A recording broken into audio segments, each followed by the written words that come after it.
So, good morning, welcome back to Jack Fishing TV. So, another fishing session, another fishing adventure. So, today, mag-field test tayo ng ating nabili na soft bait sa Temu. So, ito siya. So, iba-ibang kulay siya. So, susubukan natin. Pare-pares naman siya ng design, pero iba. Ito, subukan na natin to actually. Pero susubukan pa rin natin. So, merong ganitong kulay. Merong ganito. Ito, luminous to eh. Luminous siya. Tapos ito, orange. And then, ito, tong dark. So, susubukan natin sila lahat. So, una nating susubukan is ito. Let's get it on. Good morning, good morning. Sa panahon ngayon, mag-ano lang tayo. XUL setup. Nakakapagod pa mag light setup or medium heavy. Wala rin namang wala rin dumadaan na mamaw. So magano na lang tayo, XUL gaming. So let's see kung anong kakagat. Alright, let's get it on.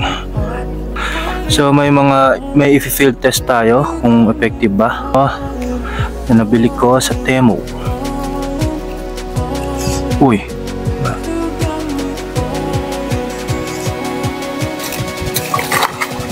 so Nora, unang kagat natin, Nora. So unang kagat, Nora. Ayun yung soft bait natin. So ito yung soft bait na gamit natin with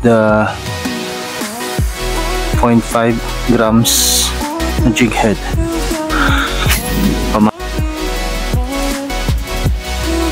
Oh. Uy. Ako.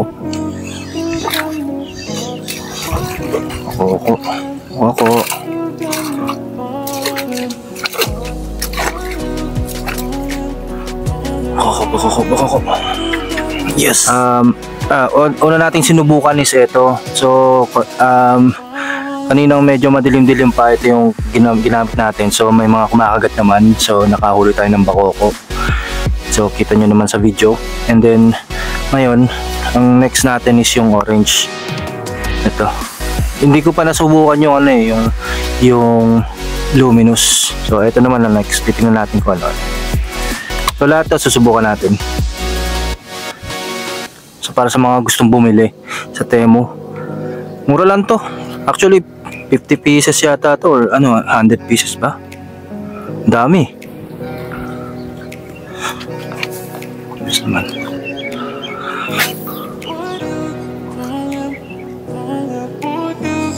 Uy, lakas. Koko. Okay. Uy. Yung bakoko. So yun nga po. So ang laki niya. Grabe. Ang laki oh. And kitang-kita nyo naman. So ayan. Amazing. So effective. Ayan, sunod-sunod eh.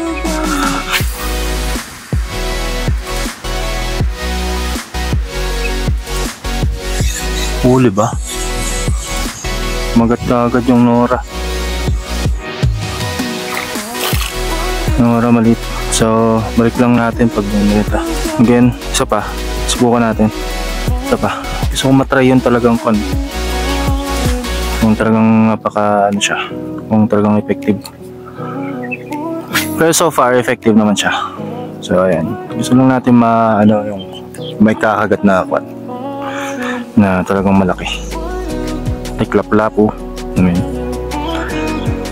Ayun, may kumagat naman na malaking bakoko. So amazing. Tignan natin yung effectiveness ng kulay sa bawat oras or sa ng liwanag or sa dilim. Kanina yung neon green medyo may mula. Effective siya, kita siya sa dilim. Yung luminous hindi natin natsubukan.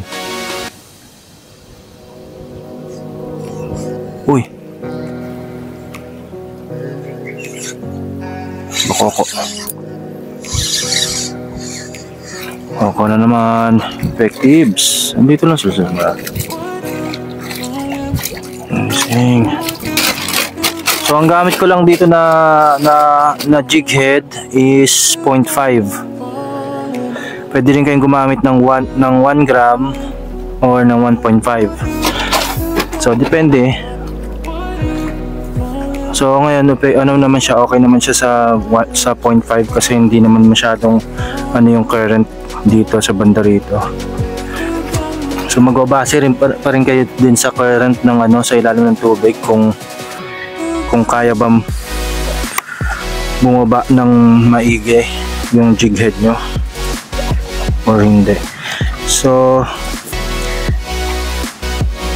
eto naman, try natin yung dark color. Tingnan natin kung may something, kung kaya ba, kung makikita pa. So far yung orange tsaka yung neon green pasok. So ito, tingnan natin. So ito ngayon yung kulay na susubukan natin. Tingnan natin. Alright, medyo na yung angat na yung araw eh. Up. Up.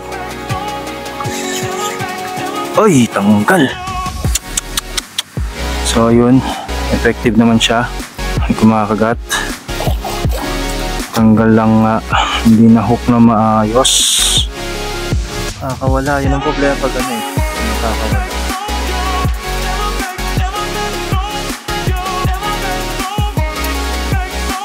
Uy, may umihila kaagad. Uy, may umihila kaagad. Laki, lakas na ito. Pagbaksak pa lang, pagbato ko pa lang, laki. So ito, napaka-effective ng ganitong kulay. So ayan, napaka-effective ng ganitong kulay. Laki oh.